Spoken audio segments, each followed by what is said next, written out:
Hi friends, welcome to my channel మా అత్త recipes. నేను మీ గౌతమి. ఈరోజు వీడియోలో మడత కాజా ఎలా చేసుకోవచ్చో చూపిస్తాను.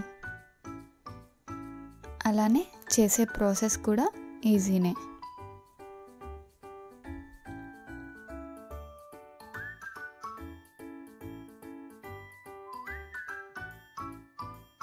ఇప్పుడు ప్రాసెస్ ఏంటో చూద్దాం. ముందుగా ఒక బౌల్ తీసుకొని 1 కప్పు వరకు మైదాను వేసుకోవాలి. చిటికెడంత ఉప్పు,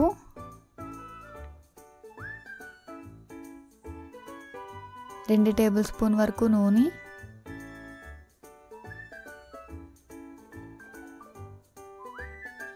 వేసుకొని కలుపుకోవాలి. మనం వేసిన నూనె సరిపోయిందో లేదో తెలియాలంటే ఇలా కొంచెం పిండిని తీసుకొని ముద్దలా చేయాలి. ఇలా ముద్దలా అయ్యిందంటే మనం వేసిన నూనె సరిపోయింది అన్నట్టు. ఒకవేళ మీకు ముద్ద అవ్వకపోతే 1 టేబుల్ స్పూన్ వరకు నూనెను వేసుకొని కలుపుకోవాలి. ఇప్పుడు కొంచెం కొంచెం నీళ్ళను వేసుకుంటూ కలుపుకోవాలి.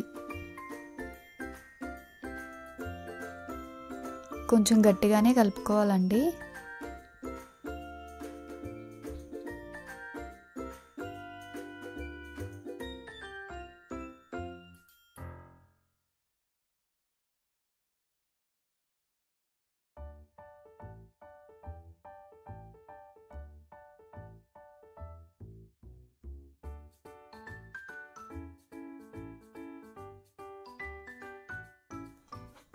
ఇలా చపాతీ ముద్దలాగా కలుపుకొని తీసుకోవాలి.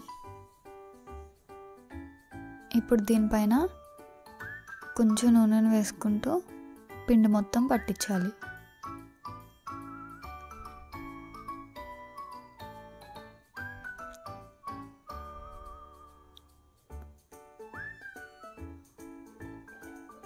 మూత పెట్టి 15 నిమిషాల పాటు పక్కన పెట్టుకోవాలి. ఈలోగా మనం పాకాన్ని ప్రిపేర్ చేసుకుందామండి. స్టవ్ ఆన్ చేసి గిన్నె పెట్టుకొని 1.5 కప్పు వరకు పంచదారని వేసుకోవాలి. 1/2 కప్పు వరకు నీళ్ళని వేసుకోవాలి. మంటను మీడియం ఫ్లేమ్లో పెట్టుకొని పంచదారని కరిగించుకోవాలి.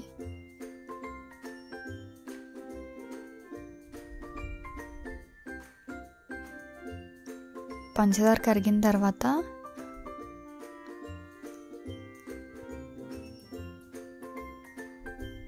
½ టేబుల్ స్పూన్ యాలకుల పొడిని కూడా వేసుకొని మరొక 5 నిమిషాల పాటు పాకాన్ని మరిగించుకోవాలి. పాకం కన్సిస్టెన్సీ వచ్చేసి నేను వీడియో క్లిప్లో చూపించినట్టుగా ఉండాలండి. గులాబ్ జామ్ పాకం కంటే ఎక్కువ, లేత తీగ పాకం కంటే తక్కువ. తీగ పాకం రాకూడదండి. తీగ రావడం స్టార్ట్ అయినప్పుడు స్టవ్ ఆఫ్ చేసేయాలి. ఇందులోనే కొంచెం 1 టేబుల్ స్పూన్ వరకు నిమ్మరసాన్ని వేసుకొని కలుపుకోవాలి. మూత పెట్టి పక్కన పెట్టుకోవాలి. 15 నిమిషాల తర్వాత మూత తీసి చూస్తే పిండి అనేది చక్కగా నానిందండి. మళ్ళీ ఒకసారి పిండిని కలుపుకొని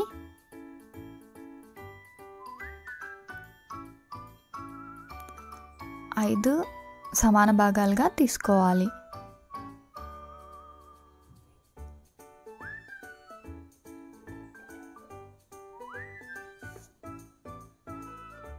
ఒక్కొక్క పిండి ముద్దను తీసుకొని రౌండ్గా చేసుకొని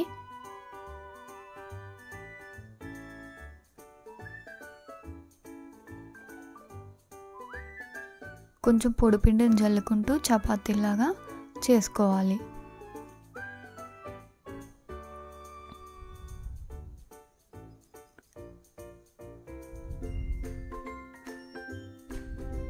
పల్చగా చపాతీలాగా చేసుకోవాలి.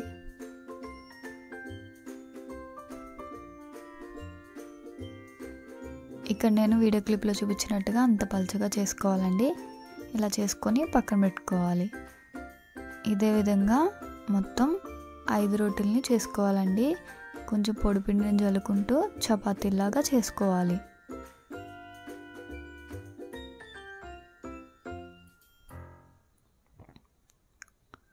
ఇలా 5 చేసుకున్న తర్వాత చపాతీ పైన కొంచెం నూనెని రాసుకొని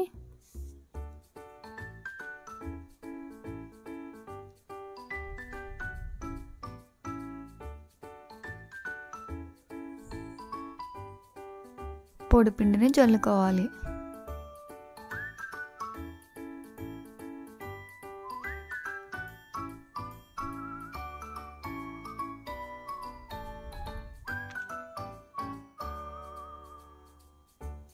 దీనిపైన మరొక చపాతీని పెట్టుకొని కొంచెం నూనెను వేసుకొని చపాతీ మొత్తం అప్లై చేసుకోవాలి.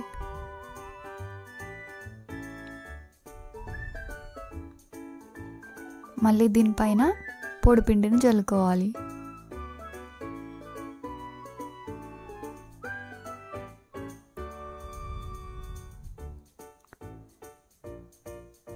ఇలానే మొత్తం అన్ని చపాతీలు పెట్టుకొని చేసుకోవాలి.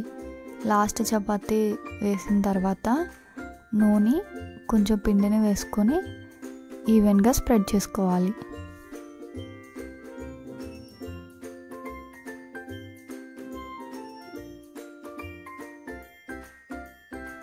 ఇలా చపాతీ కర్రతో పాముకోవాలి.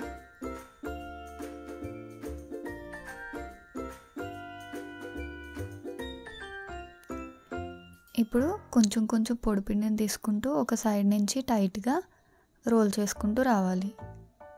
ఇలా చేయడం వల్ల కాజాలు అనేవి పొరలు పొరలుగా వస్తాయండి.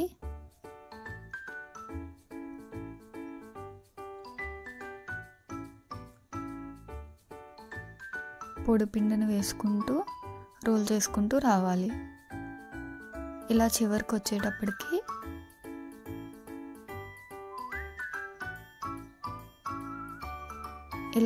వచ్చేసరికి మళ్ళీ ఒకసారి చపాతీ కర్రతో పల్చగా పాముకొని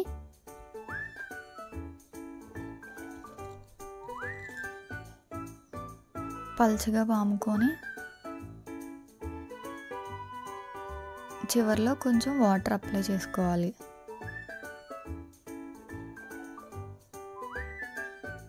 ఇప్పుడు దాన్ని టైట్గా క్లోజ్ చేయాలి.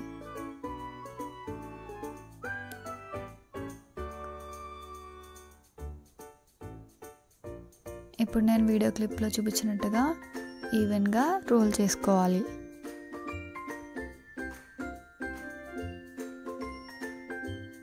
పైన ట్యాప్ చేసుకోవాలి.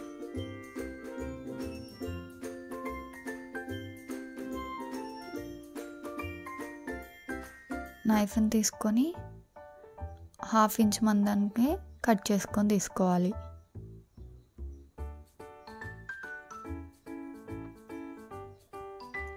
ఇక్కడ నాకు 1 కప్పు మైదా పిండికి 15 వరకు కాజాలు వచ్చాయండి.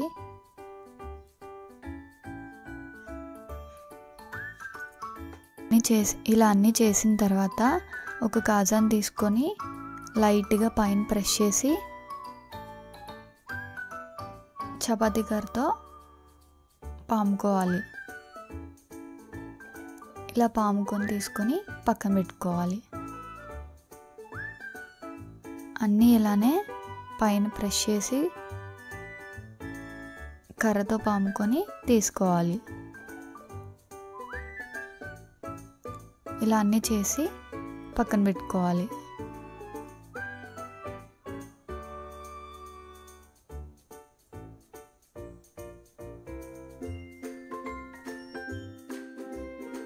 స్టవ్ ఆన్ చేసి బాండీ పెట్టుకొని డీప్ ఫ్రైకి సరిపడా నూనెను వేసుకొని మంటను లో ఫ్లేమ్లో పెట్టుకొని నూనెను వేడి చేసుకోవాలండి. ఇది లైట్ గోరువెచ్చగా నూనె కాగనివ్వాలి.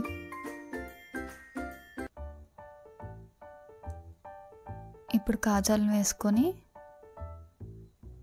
ఫ్రై చేసుకోవాలి. మంటను లో ఫ్లేమ్లో పెట్టే ఫ్రై చేసుకోవాలండి. కాజాలు వాటంతటే అవే పైకి తేలిన తర్వాత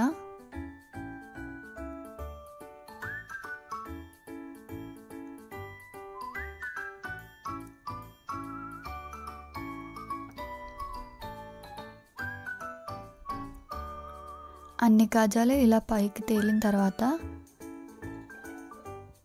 మంటను మీడియం ఫ్లేమ్లో పెట్టుకొని ఫ్రై చేసుకోవాలి. ఒక సైడ్ ఫ్రై అయిన తర్వాత ఇంకొక సైడ్కి తిప్పుకుంటూ ఫ్రై చేసుకోవాలి. కాజాలు చూసారా పొరలు పొరలుగా ఎంత బాగా వచ్చాయో. ఇవి గోల్డెన్ కలర్ వచ్చేంత వరకు ఫ్రై చేసి తీసుకోవాలి.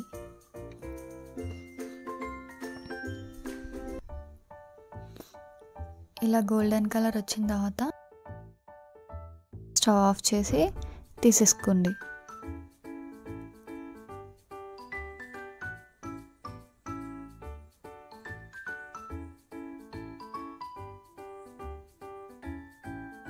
గోరువెచ్చటి పాకంలోకి వేసుకొని 1 నిమిషం పాటు ఉంచి తీసుకోవాలి.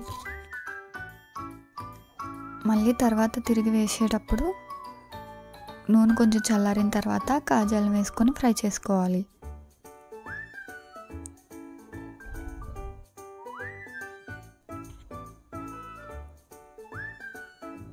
వాటంతటా అవే పైకి తేలిన తర్వాత స్టవ్ ఆన్ చేసి మంటను మీడియం ఫ్లేమ్లో పెట్టుకొని కాజాలు గోల్డెన్ కలర్ వచ్చేంత వరకు ఫ్రై చేసి తీసుకోవాలి. అన్ని కాజాలను ఇలానే ఫ్రై చేసి తీసుకోవాలి. పంచదార పాకంలో వేసుకోవాలి. పాకంలో వేసుకొని 1 నిమిషం పాటు ఉంచి తీసేయాలి. అంతేనండి, ఎంతో టేస్టీ అయిన మన మడత కాజాలు రెడీ అయిపోయాయి. చూడండి, చూడడానికి ఎంత క్రిస్పీగా వచ్చాయో, జ్యూసీగా వచ్చాయి. ఈ రెసిపీని మీరు కూడా ఇంట్లో తప్పకుండా ట్రై చేయండి, పర్ఫెక్ట్గా కుదురుతుంది.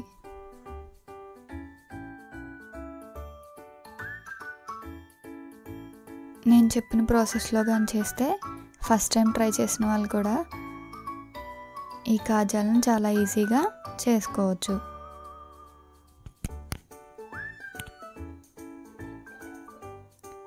ఈ రెసిపీ కానీ మీకు నచ్చినట్టయితే ఒక లైక్ చేసి మీ ఫ్రెండ్స్ అండ్ రిలేటివ్స్కి షేర్ చేయండి.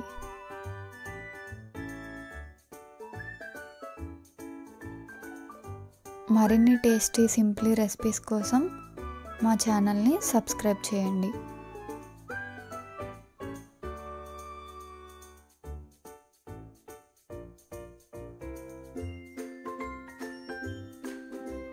Thank you for watching.